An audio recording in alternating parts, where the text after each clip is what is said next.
Hey everyone, Nexus here along with Darker Marakumo. Hi. Only one Fat Tony. What up, players? And we've got a Ford F-150 here, and we've got a little bit of a starting problem. We're running the car and all of a sudden, truck just shuts off for no reason. On the road, no problems at all. You want to get a little more info on that? Coming down to 400, doing about $110, and I lost everything, man. Everything went stiff.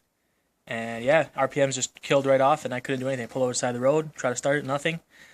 Did some Googling, checked it up, and apparently a lot of misdiagnosis with mechanics. They assume it's a fuel pump, because as soon as you try to start, you get no fuel flow.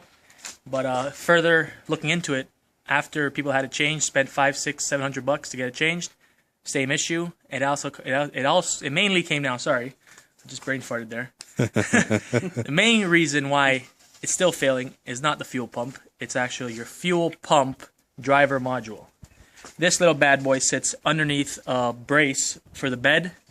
Supposedly the whole idea was to put it under there because it's aluminum coated and zinc should be protected from the elements, along with your spare tire which sits there. But they didn't take into account that this, not being steel, is sitting against the steel support, and the two metals are interacting, so it actually eats away at this. As you can see, the truck's only 6 years old, only 70,000 clicks. You see it's cracked, eating away inside. Salt gets in and damages the circuit board inside. Now, it looks clean here, but I'm sure if we flip it and take it out and look on the other side, I'm sure it's severe damage. Because you see all the silicone's been eaten away. These pins are intact because they're covered by the plastic housing, which are siliconed in. But yeah, so I had a crappy Tuesday afternoon coming home from work. Today is Saturday afternoon. We took it out. It's not real hard. Under there, 8mm socket, 2 little bolts, drops right down. So if you have an F-150 and it's anywhere between new and 5 years or older, just take a look under there. Drop your spare tire if it's in the way, and just look under. You can't miss it. You'll see this part. If it's a newer truck, it'll be shinier, but as you can see, mine is older, so it's all the salt. It's not a hard job to do if you have the time. I mean, I'm sure a shop will charge you a couple $100, you know, so be careful out there. The part ranges anywhere from 100 to 150. Dealer, $175, $200. So it depends where you go. Shop online. Just a little piece of information here. So hopefully this will solve any issues you have with your truck, F-150. Ford all the way. All right, so let me show you guys quickly before I close this off on where exactly Fat Tony was talking about with this. So if you go underneath the truck here, you can see you've got your rear axle and your diff. Looking right up here, you can see where we removed it off of the rear cross, so this cross brace over here. It actually mounts directly on there. Fat Tony will show you right now what we're talking about there.